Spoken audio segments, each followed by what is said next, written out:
सबने जय श्री राम जी। मैं संदीप मेलवान और स्वागत है सभी बैंकर्स का एक नई वीडियो में। तो हम कर रहे थे प्रायोरिटी सेक्टर, उसमें हमने एक पार्ट उसका जो एग्रीकल्चर का था वो हमने कर लिया था। उसी टॉपिक का एक थोड़ा सा और रहता है और उसके बाकी जितने पार्ट हैं हमारे पास कैटेगरी जो बनती है 8 कैटेगरी प्रायोरिटी सेक्टर की, तो सारे के सारे हम इसमें कंप्लीट कर लेंगे आज। तो चलिए शुरू करते हैं। स्मॉल एंड मार्जिनल फार्मर्स, जिसको हम शॉर्ट में SMF बोल देते हैं, जो कि आगे कई बार यूज होगा। For the purpose of computation of achievement of the sub target small and marginal farmers will include the following. तो जो हमने सब टारगेट किए थे कल, टारगेट सब टारगेट, तो उसी को पूरा करने के लिए स्मॉल और मार्जिनल फार्मर्स भी इसमें इंक्लूड किए गए हैं। तो देखिए अब स्मॉल और मार्जिनल फार्मर होते कौन हैं। मार्जिनल फार्मर्स कौन होंगे? Land holding up to 1 hectare, जिनके पास 1 हेक्टेयर तक की जो लैंड होती है उनको बोलते हैं मार्जिनल फार्मर्स। स्मॉल फार्मर्स कौन होंगे? जिनके पास more than 1 and up to 2 hectare, यानी कि 1 से 2 हेक्टेयर के बीच में जिनके पास लैंड होती है वो होते हैं स्मॉल फार्मर्स। उसके बाद लैंडलेस एग्रीकल्चर लेबर्स, यानी कि जिनके पास लैंड नहीं होती। Tenant farmers, oral lessees and share croppers whose share of land holding is within the limits prescribed for SMF, इन सबको भी यानी कि प्रायोरिटी सेक्टर के अंदर इंक्लूड किया गया है। Loans to SHG self help group और जॉइंट लाइबिलिटी ग्रुप्स, यानी कि JLG। Loans up to rate 2 lakh to individual solely engaged in allied activities without any accompanying land holding criteria, और 2 लाख तक का लोन जो कि एग्रीकल्चर की एक्टिविटीज में शामिल है और जिनके पास कोई भी लैंड नहीं है। Loans to FPO of individual farmers and cooperative of farmers directly engaged in agriculture and allied activity. FPO क्या हो जाएगा यहाँ पर? Farmer producer organisation. तो जो फार्मर प्रोड्यूसर ऑर्गेनाइजेशन है उनको भी लोन दिया जाता है जो कि अलाइड एक्टिविटी, एग्रीकल्चर की अलाइड एक्टिविटी में शामिल होते हैं। नेक्स्ट है हमारे पास MSME। ये बहुत ही इम्पोर्टेंट टॉपिक है, इसमें से आपके पास कहीं ना कहीं से आ ही जाता है क्वेश्चन। तो MSME की फुल फॉर्म क्या होती है? Micro small and medium enterprises. MSME developed act 2006। तो जो MSME भी बना था वो कब बना था? वो बना था 2006 में। MSME definition was announced in the आत्मनिर्भर भारत पैकेज, और इसकी जो डेफिनेशन थी वो कब दी गई थी और किस में दी गई थी? वो दी गई थी आत्मनिर्भर भारत में। उसके बाद अब जो यहाँ पे MSME में जो माइक्रो स्मॉल और मीडियम है उनके मतलब क्या होता है और उनकी डेफिनेशन क्या होती है, और ये पहले आया हुआ भी है कि जैसे आपसे ऐसे भी पूछ सकते हैं कि MSME में जो S है उसका मतलब क्या है, या फिर जो पहला M है या दूसरा M है उसका मतलब क्या है। तो किसी भी तरीके से क्वेश्चन आ सकता है, ये पहले आ भी चुका है। तो देखिए माइक्रो एंटरप्राइज क्या होता है?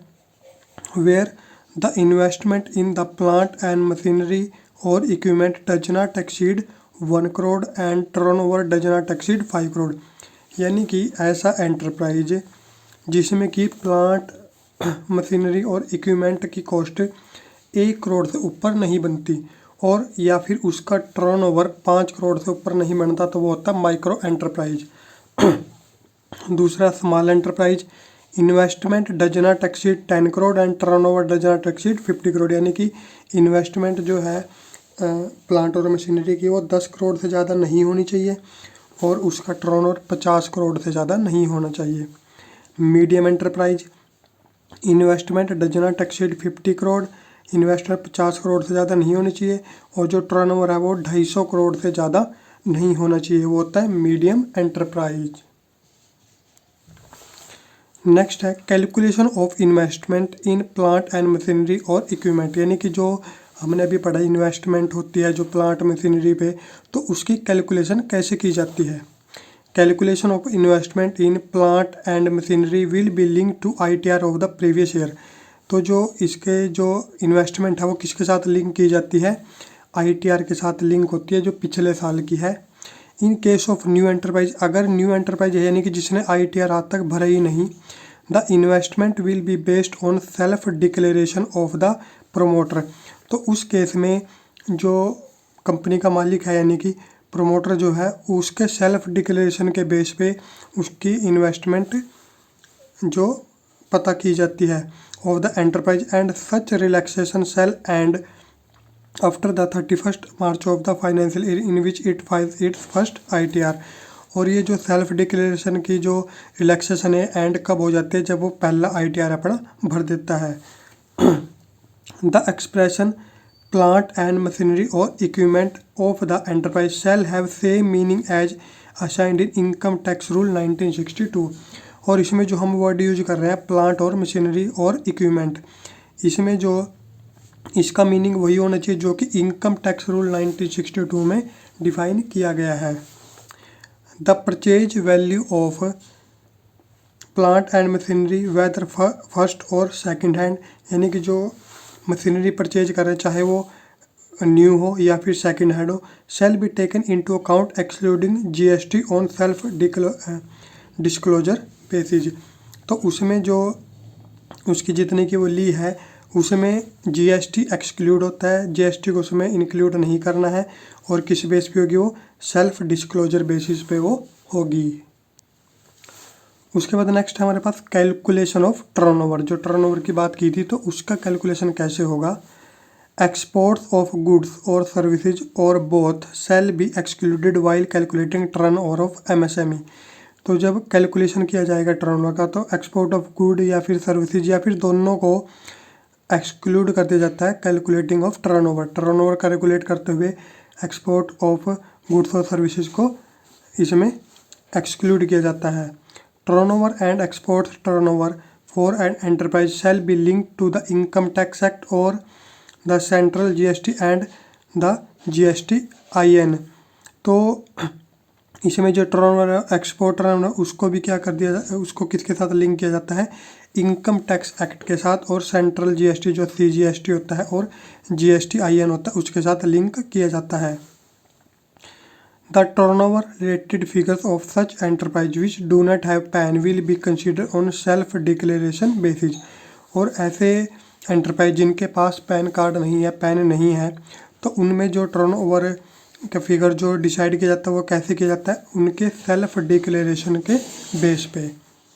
In case of an upward change in terms of investment in plant and machinery और टर्नओवर और both and consequent reclassification, and enterprise will maintain its prevailing status will till expiry of 1 year from the close of the year of registration। यानी कि अब आपको बताया था कि micro, small और मीडियम जो एंटरप्राइज होता है उनकी टर्नओवर और इन्वेस्टमेंट का एक वैल्यू होती है कि अगर इससे ऊपर वो चला जाएगा तो दूसरे उसमें चला जाएगा, ठीक है।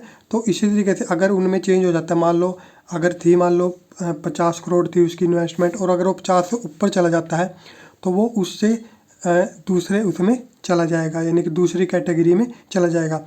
तो ये जो कैटेगरी चेंज होती है कब होती है, नेक्स्ट ईयर में जाके चेंज होगी। 1 साल तक वही चलती रहेगी उसकी कैटेगरी, नेक्स्ट ईयर में जाके पता चलेगा कि वो माइक्रो से स्मॉल में गया है या नहीं गया, फिर मीडियम में गया है या फिर नहीं गया है। नेक्स्ट टॉपिक है हमारे पास khadi and village industries sector KVI। All loans to units in the KVI sector will be eligible for classification under the sub-target of 7.5% prescribed for micro enterprise under priority sector। तो इसमें भी हमारे पास 75% का जो सब टारगेट है उसके अंदर ये आ जाता है, प्रायोरिटी सेक्टर के अंदर ये आ जाता है खादी एंड विलेज इंडस्ट्रीज। उसके बाद नेक्स्ट हमारे पास है अदर फाइनेंस टू MSMEs। तो और कौन कौन से फाइनेंस हो सकते हैं, देखिए। Loans up to rate 50 crore to startups को 50 करोड़ तक का लोन हो सकता है। Loans to entities involve in assisting the decentralised sector in the supply of inputs and marketing of output and artisans village and cottage industries. Loans to cooperative artisans village and cottage industries. और loans sanctioned by banks to NBFC या फिर MFI। MFI हमारे पास क्या हो जाता है, micro finance industry. और जो NBFC वो क्या होता है, non bank financial companies, finance companies. तो ये हो गया अदर फाइनेंस टू MSME, यानी कि और कौन कौन से जो लोन्स जो फाइनेंस हो सकते हैं MSME को। और इसी में है next, loans to registered NBFC for on lending to micro small enterprises. और जो NBFC होते हैं उनको भी लोन दिया जा सकता है टू माइक्रो स्मॉल एंटरप्राइज। अब ऑन लैंडिंग यहाँ पे क्या होता है, ऑन लैंडिंग अगर आप मीनिंग समझो तो मान लो आपकी कोई भी छोटी सी फर्म है फाइनेंस की, तो आप क्या कर सकते हो, आप गवर्नमेंट से लोन ले सकते हो, ठीक है। और वो लोन आप किसके लिए लोगे कि आपको किसी छोटे से कोई इंस्टीट्यूट है या कोई कंपनी है या कोई इंडिविजुअल पर्सन है उसको आपको देना है, तो उसे बोल देते हैं ऑन लैंडिंग। यानी कि जो गवर्नमेंट है या बैंक से आप ले रहे हो तो बैंक आपको क्या कर रहा है, ऑन लैंडिंग दे रहा है आपको, यानी कि आप किसी थर्ड पर्सन के लिए लोन वो ले रहे हो। Credit outstanding under general credit cards, overdraft to Pradhanmantri Jan Dhan Yojana account holder and outstanding deposit with SIDBI and Mudra limited. तो ये सारे के सारे आते हैं MSME में, अदर फाइनेंस MSME में। उसके बाद नेक्स्ट टॉपिक हमारे पास आता है प्रायोरिटी सेक्टर में, export credit not applicable to RRB and LAB। Export credit under agriculture and MSME sectors are allowed to be classified as PSL in the respective categories। तो जो एक्सपोर्ट क्रेडिट है वो भी हमारे पास किसके अंदर इंक्लूड होता है, प्रायोरिटी सेक्टर लैंडिंग में वो इंक्लूड होता है। उसके बाद नेक्स्ट टॉपिक हमारे पास प्रायोरिटी सेक्टर में आता है एजुकेशन का। Loans to individuals for educational purposes including vocational courses not exceeding 20 lakh will be considered as eligible for priority sector classification। तो एजुकेशन के केस में भी 20 लाख तक का लोन दिया जा सकता है, उसको भी प्रायोरिटी सेक्टर में वो एलिजिबल है, यानी कि उसको भी प्रायोरिटी सेक्टर में काउंट किया जाता है। उसके बाद प्रायोरिटी सेक्टर का एक और इम्पोर्टेंट हमारे पास आता है टॉपिक, वो होता है हाउसिंग। ये भी एक इम्पोर्टेंट कैटेगरी है प्रायोरिटी सेक्टर की। तो हाउसिंग में देखिए क्या होगा, loans to individuals up to rate 35 lakh in metropolitan centres, और जिसमें पॉपुलेशन कितनी होगी 10 लाख एंड अबो, यानी कि इंडिविजुअल को 35 लाख तक का लोन दिया जा सकता है मेट्रोपॉलिटन सेंटर्स में। और मेट्रोपॉलिटन सेंटर कौन सा होगा, जिसकी कम से कम 10 लाख या उससे ऊपर की पॉपुलेशन होगी। Loans 25 lakh in other centres for purchase construction of A dwelling unit per family provided the overall cost of the dwelling unit in the metropolitan center and at other center does not exceed rate 45 lakh and 30 lakh respectively। और इससे अलग 25 लाख तक का loan दिया जा सकता है, किसके लिए, कंस्ट्रक्शन के लिए, परचेज के लिए, ड्वेलिंग यूनिट कंस्ट्रक्ट करने के लिए। ड्वेलिंग यूनिट क्या होगा, यानी कि आपने एक घर बनाना है जिसका यूज आप घर के लिए ही करोगे, रहने के लिए उसका यूज होगा, किसी भी कॉमर्शियल काम के लिए उसका यूज नहीं होगा, वो हो जाती है dwelling unit, house dwelling unit. तो इसमें अलग अलग इनके ये हो जाएगा कि 45 लाख मेट्रोपॉलिटन के लिए और अदर के लिए हो जाएगा 30 लाख। उसके बाद housing loans to banks own employees will not be eligible for classification under the priority sector. और जो हाउसिंग लोन होता है जो कि बैंक के खुद के एम्प्लॉय है उसको दिया जाता है, वो प्रायोरिटी सेक्टर के अंदर एलिजिबल नहीं होता, यानी कि वो प्रायोरिटी सेक्टर में आपके पास इंक्लूड नहीं किया जाएगा। Since housing loans which are backed by long term bonds are exempted from ANBC, bank should not classify such loans under priority sector. तो जो हाउसिंग लोन है जो एग्जेम्प्टेड है ANBC से, उनको प्रायोरिटी सेक्टर में जो इंक्लूड नहीं किया जा सकता। उसके बाद नेक्स्ट है loans up to rate 10 lakh and metro centres and up to 6 lakh in other centre for repairs to damage dwelling unit. और लोन दिया जा सकता है 10 लाख तक मेट्रोपॉलिटन सेंटर में और 6 लाख तक अदर सेंटर्स में, किस चीज़ के लिए, रिपेयर और डैमेज के लिए।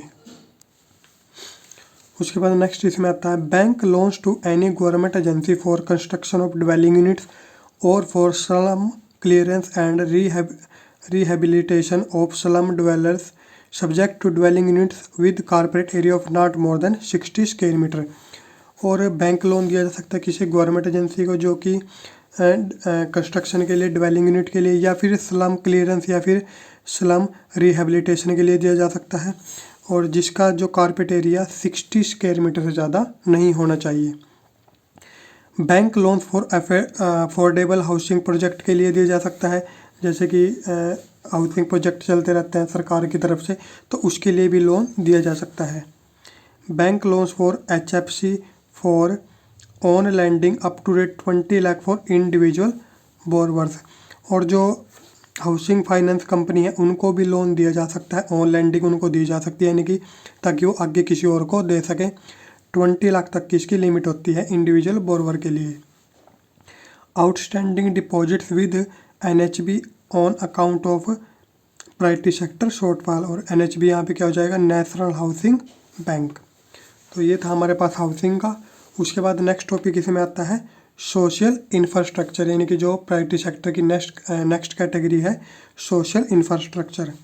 तो इसमें हमारे पास आएगा bank loans up to a limit of rate 5 crore per borrower for setting up schools, drinking water facilities and sanitisation facility including construction, refurbishment of household toilets and water improvement of household level etcetera.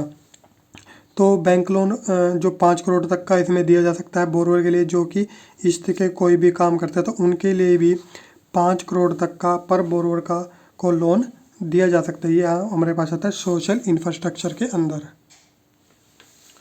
उसके बाद next आता है loans up to a limit of 10 crore for building health care facility including under Ayushman Bharat in tier 2 to tier 6 centres. और इसके साथ ही जो 10 करोड़ तक का लोन दिया जा सकता है किसके लिए, हेल्थ केयर फैसिलिटी बनाने के लिए, जो कि आयुष्मान भारत के अंदर आती हैं। बैंक लोन्स टू MFI यानी कि micro finance institute extended for on lending to individual and also to members of SHG JLGs for water and sanitation facility. और जो माइक्रो फाइनेंस इंस्टीट्यूट है उनको ऑन लैंडिंग दी जा सकती है, और जो मेंबर है सेल्फ हेल्प ग्रुप के या फिर जॉइंट लाइबिलिटी ग्रुप के, उनको भी जो लोन दिया जा सकता है, ऑन लैंडिंग दी जा सकती है for water and sanitation facilities. तो ये आ गया सारा का सारा सोशल इंफ्रास्ट्रक्चर के अंदर। उसके बाद नेक्स्ट कैटेगरी आती है रिन्यूएबल एनर्जी। तो इसमें देखिए क्या आएगा, bank loans up to a limit of 30 crore to borrower for solar based power generator, यानी कि 30 करोड़ तक का जो लोन दिया जा सकता है बोरवर को किस चीज़ के लिए, सोलर बेस्ड पावर जनरेटर लगाने के लिए, बायोमास बेस्ड जनरेटर लगाने के लिए, विंड मिल लगाने के लिए, micro hydro plant, street lighting system and remote village electrification etcetera. इन चीज़ों के लिए 30 करोड़ तक का पर बोरवर को लोन दिया जा सकता है। For individual house hold the loan limit will be rate 10 lakh per बोरवर। और इंडिविजुअल हाउस होल्ड के लिए कितनी लिमिट होगी, 10 लाख पर बोरवर। उसके बाद लास्ट हमारे पास आता है इसमें अदर्स। तो अदर्स में क्या आएगा, loans not exceeding rate 1 lakh per borrower and individual members of SHG and JLG। और 1 लाख तक का लोन दिया जा सकता है किसको, बोरवर को या फिर इंडिविजुअल को जो कि मेंबर हो SHG के या फिर JLG के। Loans not exceeding rate 2 lakh to SHG JLG for activity other than agriculture और MSME।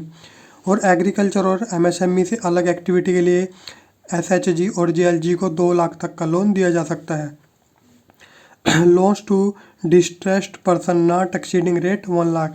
और डिस्ट्रेस्ड पर्सन को 1 लाख तक का लोन दिया जा सकता है। डिस्ट्रेस्ड पर्सन कौन होगा, मान लो जिसे कोई एंजाइटी हो या किसी को सोशल जो इंफ्रास्ट्रक्चर हो उससे कोई पेन हो, यानी कि किसी भी तरीके अगर पर्सन को कोई दिक्कत है मेंटली, तो उसे हम डिस्ट्रेस्ड पर्सन बोल देते हैं, उसको 1 लाख तक का लोन दिया जा सकता है।